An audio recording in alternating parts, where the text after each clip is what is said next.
xafladan oo ku saabsaneed xiritaanka sanad dugsiyeedka koowaad ee waxbarashada dadban oo ka faa'iideystaan dadka waaweyn oo aan horay u helin fursad ay wax ku bartaan isla markaana xilliga habeenkii ah wax ka barta dugsiga Waaberi ee ku yaala magaalada Boorama waxaana xafladan ka soo qayb galay guddoonka waxbarashada ee gobolkan maamulka iyo macallimiinta dugsiyada Waaberi arday waalidiin iyo qaybaha kala duwan ee bulshada ku dhaqan gudaha magaalada Boorama ugu horeen waxa ka hadlay maamulaha guud ee iskuulada Waaberi mudane Cabdilaahi Axmed Cumar wuxuuna ka sheekeeyay waxbarashada dadban oo dadka waaweyn oo aan xilliyadii hore fursad u heli jirin inay wax bartaan ay ugu faa'iideeyaan xilliyada habeenkii ah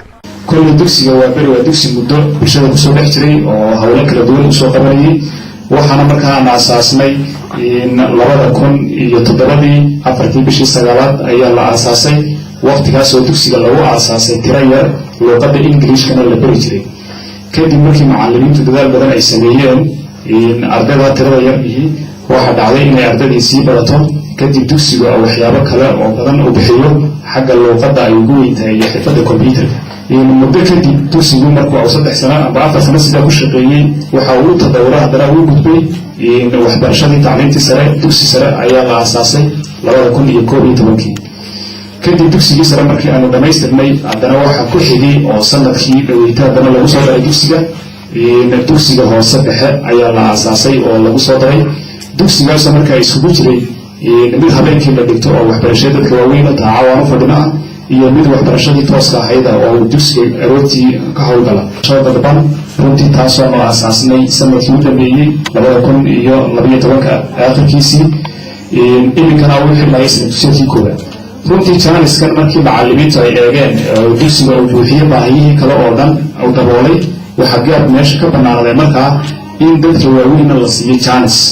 maadaama ay waqtiyadan dambe ay waxbarashadu qof aan waxbaranin oo bulshada wax ka ahayn sidoo kale madaxa xafiiska waxbarashada dadban ee wasaaradda waxbarashada iyo tacliinta sare ee gobolkan Marwo Xaliimo Xasan Maxamuud ayaa iyaduna waxay hoosta ka xariiqday in mashruucan waxbarashada dadban ee dadka waaweyn ay ka faa'iideystaan xilliyadii habeenkii ah waxaana ka barta dugsiyada Waaberi ee ku yaala Boorama ay yihiin kuwa ay wax badan ka faa'iideystaan dadka waaweyn oo xilliyadii hore waxbarasho waqtiyada u heli jirin qaar ka mid ah ardaydii halkaasi wax ka baratay ayaa iyaguna waxa ay xafladan ku soo bandhigeen waxyaabihii ay ka faa'iideysteen intii ay wax ka baranayeen dugsiyada Waaberi ee ku yaala gudaha magaalada Boorama waxaana la guddoonsiiyay ardaydaasi abaalmarino kala duwan oo la xiriira kaalmaha ay ka galeen waxbarashadan dadban oo ay habeenkii bartaan ugu dambeyntii waxaa halkaasi ka hadlay gudoomiye ku-xigeenka wasaaradda waxbarashada iyo tacliinta sare ee gobolkan Aadan Faarax Maxamuud wuxuuna ugu mahadceliyay maamulka dugsiyada Waaberi ee Boorama sida ay ugu shaqeeyaan kor u qaadida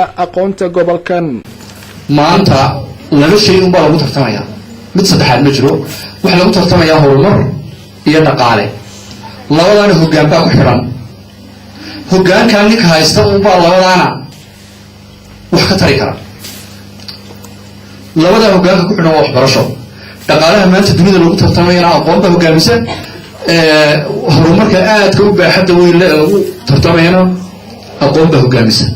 ninkii labada aanan haysanin geeliisu iska jiran u siisana usaysan si kastaba haatee dugsiyada Waaberi ee ku yaala Boorama waxay ka mid yihiin dugsiyada aqoontooda ay sareyso ee ka howlgala gudaha magaalada Boorama waxaana sanad walba ka soo baxa arday dhameystay luqadda Ingiriiska iyo kombiyuutarka Cabdi Fataax Axmed Hadwanaag News magaalada Boorama